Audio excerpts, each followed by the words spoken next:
Dobrý den, vážené dámy, vážení pánové, milé kolegyně, milí kolegové, hosté. Já bych vás rád pozval na naší mezinárodní konferenci, která je věnována 100 letům založení KSČ, dědictví československého komunismu. Mnozí z vás už možná navštívili první část naší konference, která se odehrála v knihovně Václava Havla minulý týden, a teď nás čeká vlastně ta část odborná, ta část, dejme tomu, pracovní. Já bych rád řekl, že jsem velmi rád, že se nám podařilo udělat tuhletu konferenci ve spojení s Ústavem pro studium totalitních režimů, protože ta naše spolupráce vlastně od konference k roku 1989 výrazně posiluje a musím říct, že jsem za ní rád, že obě pracoviště našla společná témata a vlastně se vzájemně můžeme doplnit. Určitě je to konference, která mnohé z vás, doufám, zaujme. Já se na ní moc těším.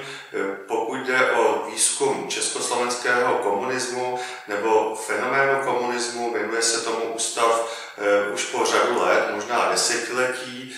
Chtěl bych říci, že vlastně v této chvíli vychází i naše dlouho očekávaná řada syntetická, která vlastně bude ten komunismus představovat od toho počátku a přechází až do toho vyznění komunistických myšlenek nebo reziduí komunismu i po roce 1989. Jsem rád, že jsme se neuzavřeli do žádné škatulky jenom historického bádání, ale přítomní jsou jak už na našich projektech nebo na konferenci také lidé, kteří jsou z oblasti sociologie, politologie, možná i psychologie, dejme tomu. Přijde mi, že tohleto vlastně pojetí interdisciplinární nám může více zodpovědět i otázky nejenom o samotném fungování KSČ, ale i také, proč tato ideologie u nás po dlouhou dobu nemohla trvat bez toho, aniž by byla vlastně jakoby zbořena. Ukazuje se, že v poslední době, kromě toho, že se člověk asi dozví, a těším se, říkám ještě jednou na ty jednotlivé příspěvky, jak v jednotlivých etapách komunistická strana Československa nebo evropský komunismus v uvozovkách prosperoval, nebo v jakých sinusoidách se pohyboval, a vlastně velmi podrobně tyhle výzkumy budou završeny, tak vedle toho je dneska aktuální otázka, do jaké míry se komunismus, nebo v naším případě československý komunismus, jak si prosadil nebo prosákl do období let 1989 až do dnešních dní. Já si myslím, že to je aktuální otázka, na kterou se ptají média, na kterou se ptáme my navzájem ve vzájemných debatách a diskuzích a možná, neříkám, že najdeme úplnou odpověď, ale některé odpovědi jistě uslyšíme. Na to se moc těším. Ještě jednou bych vás chtěl všechny pozdravit a popřát vám zajímavé diskuze, ať se toho hodně dozvíme a všem hodně zdraví. Vážené kolegyně, vážení kolegové, mrzí mě, že se nemůžeme setkat osobně. A tak mi dovolte, abych vás pozdravil alespoň touto formou. Setkáváme se v květnu a květen je tradičně pokládán za jeden z nejkrásnějších měsíců v roce. Asi to vyzní jako paradox, když do tohoto tradičně krásného měsíce spadá i výročí založení komunistické strany Československa. Nicméně je to každopádně výročí zcela zásadního významu.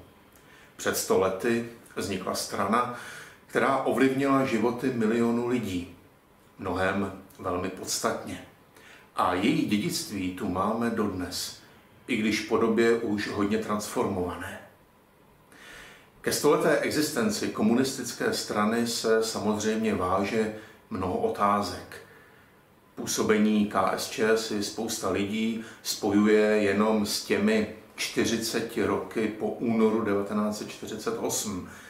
Jenomže KSČ měla velkou podporu už za první republiky a už tehdy patřila k nejsilnějším politickým stranám zastoupeným v parlamentu. Na to je dobré nezapomínat. Komunistická strana byla prostě přitažlivá pro velkou část obyvatelstva. a to v poměrně svobodných a demokratických poměrech.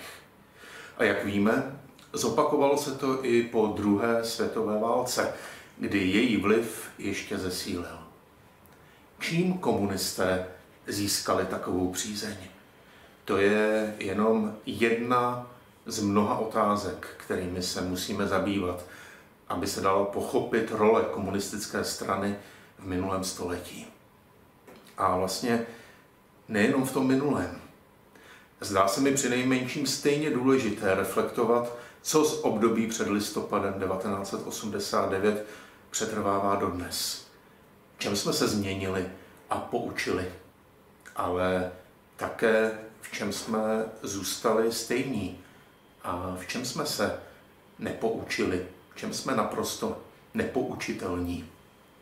A pokud můžu trochu provokovat, co z komunistického myšlení u nás pořád přetrvává, i když se to schovalo třeba do jiných politických stran. A v čem se komunisticky projevují někteří z těch, kteří se navenek deklarují jako antikomunisté. To všechno může patřit k tématice této konference. Dámy a pánové, dovolte mi, abych poděkoval našim partnerům, konkrétně kolegyním a kolegům z Ústavu pro soudobé dějiny Akademie věd, s nimiž jsme tuto konferenci připravili. A samozřejmě mé poděkování patří také všem, kteří se této konference účastníte. A v neposlední řadě všem, kteří se starají o její zdárný průběh. Nechť se tedy toto konferenční setkání vydaří, nechť je pro nás všechny zajímavé a inspirativní.